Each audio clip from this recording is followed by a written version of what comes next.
가계부 쓰지 마라. 가계부 쓰지 마라. 가계부 쓰지 마라. 잘 오셨습니다. 인사이드 머니의 정재기입니다.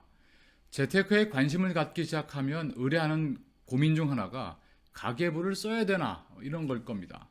안 쓰는 것보다는 좀 나을 것 같은데 막상 쓰려고 하면 좀 귀찮기도 하고 그렇죠. 자, 이럴 때 용기를 주는 책이 있습니다. 바로 이 가계부 쓰지 마라는 책인데요. 제목이 아주 매력적입니다. 그렇죠? 가계부 안 써도 되나 보다 이런 생각이 드실 수 있는데, 그러나 이 책에서도 가계부가 쓸데없어서 쓰지 말라는 건 아닙니다. 그보다 더 중요한 것들이 있으니까 그것부터 하고 나서 가계부를 활용해라 이런 얘기를 하고 있죠.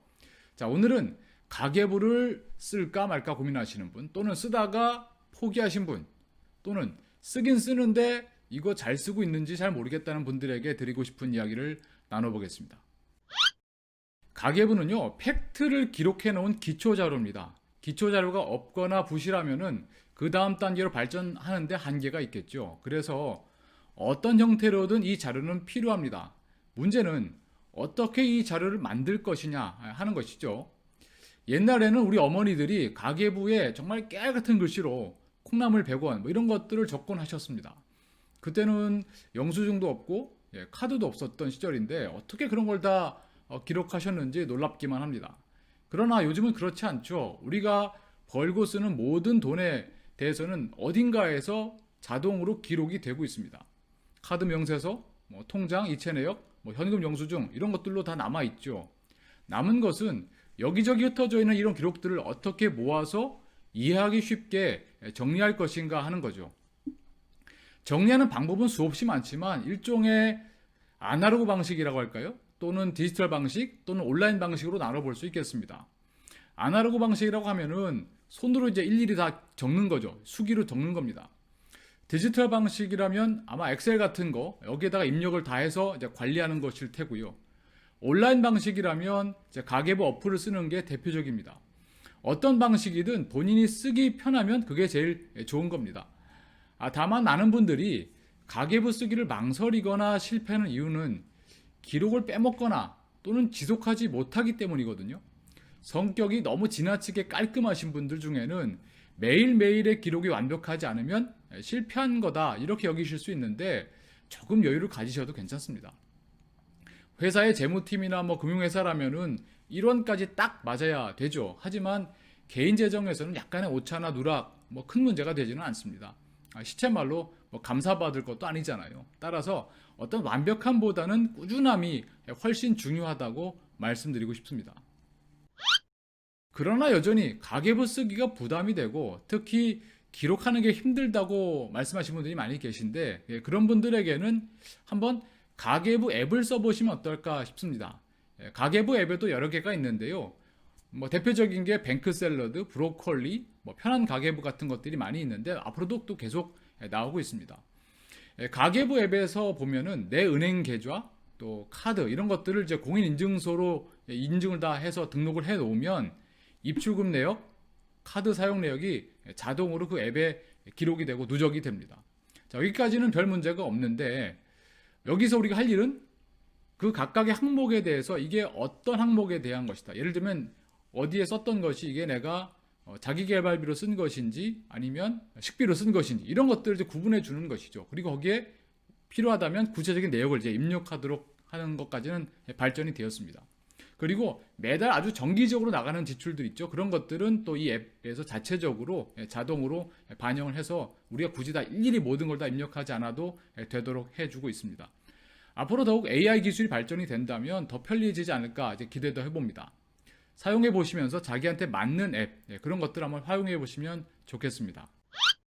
근데 가계부를 어떻게 쓰든지 간에 단순히 기록만 한다면 별 의미가 없습니다. 마치 그 회의 시간에 이것저것 막 적죠, 사람들이. 근데 회의 끝난 다음엔 그 수첩을 다시 열어보지 않는 경우들도 많이 있지 않습니까? 그래서 가계부는 정말 기록하는 것 자체로는 사실 큰 가치나 의미가 없다고 볼 수 있습니다. 그리고 가계부는요, 일단 이미 쓴 것, 발생한 것을 기록한 것이잖아요. 약간 사후적인 의미가 있습니다. 우리한테 중요한 것은 물론 과거를 돌이켜보는 작업도 필요하지만 앞으로 어떻게 하면 더 나아질 것이냐, 이것에 더 집중해야 될 텐데, 이것을 위해서는 예산과 결산을 반드시 해야 되는 것이죠. 모든 회사나 단체에서는 한 해 예산을 수립하고 또 결산을 합니다.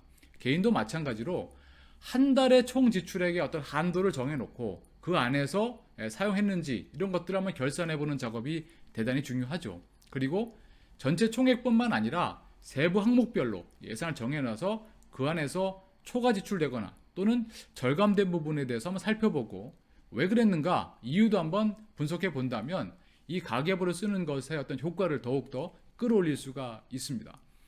뿐만 아니라 1년 12달을 똑같이 살지 않죠. 1월달과 2월달, 5월달, 6월달 분명히 그 소비 지출과 패턴이 다르고 또 소득도 달라질 수 있습니다. 이런 것들을 반드시 우리가 염두에 될 텐데 그렇기 때문에 분기 단위의 어떤 예결산 또는 연간 단위의 예결산이 더욱 병행될 때 의미가 있다 이렇게 말씀드릴 수 있겠죠. 자, 이렇게 말씀드리면 벌써 숨이 턱턱 막힌다 이렇게 말씀하실 분이 분명히 계실 겁니다. 충분히 그럴 수 있습니다. 처음부터 너무 완벽하게 하려고 하시면 실패하기가 쉽습니다. 불가능합니다. 사실 금방 포기하게 되고요. 따라서 처음에는 주간 단위로 한번 끊어서 예산과 결산 작업을 한번 해보시면 어떨까요? 예컨대 이번 주에는 내가 얼마를 쓰겠다. 얼마를 넘지 않겠다. 그리고 지나고 나서 정말 그렇게 했는가 한번 살펴보는 것이죠. 이렇게 주간 단위로 하는 것도 중간에 하다 보면 빼먹을 때도 있고 또 놓치는 날이 있을 수 있습니다. 그럴 때 뭐 한두 주 못 하더라도 괜찮습니다. 또 하면 된다. 이렇게 약간은 좀 뻔뻔하게 다시 하시면 됩니다. 이렇게 주간 단위 예결산이 좀 어느 정도 잘 된다, 익숙해졌다 싶으시면 그때 이제 월간 단위 예결산, 또 분기, 연간 이렇게 확장해 가시는 게 좋죠.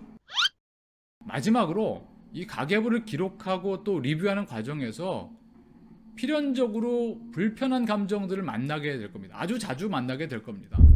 뭐 예를 들면 내가 그때 정말 왜 그랬나 미쳤지 이런 생각이 들면서 뭐 자괴감, 뭐 수치심, 뭐 분노, 또 불안함 이런 것들이 감정으로 계속 올라오죠. 그러니까 이것들을 사실 마주치기가 싫어서 우리가 가계부 쓰기를 좀 꺼려하는 경향이 있는 것도 사실입니다. 괜찮습니다. 그런 감정이 올라오면 사실 그 감정 자체가 뭐 문제가 있다라거나 그것을 억제한다고 억제가 되겠습니까? 그냥 그런 감정이 들면 나한테 이런 감정이 찾아왔구나 하고 그냥 담담하게 알아차리시면 됩니다. 너무 뭐랄까요? 반성이란 이름으로 스스로를 좀 지나치게 이렇게 나무라거나 비판하지는 않으셨으면 좋겠습니다. 그저 담담히 바라보고 이번에 한 가지만 좀 바꿔보자 이런 마음으로 또 하시면 됩니다. 가계부 쓰기 마치 그 밀린 숙제를 앞에 두고 있는 그런 느낌이 들죠. 이럴 때 이번 기회에 한번 아주 작은 걸음으로 한번 시작해 보시면 어떨까요? 끝까지 함께 해주셔서 감사드리고요. 지금까지 인사이드 머니의 정재기였습니다.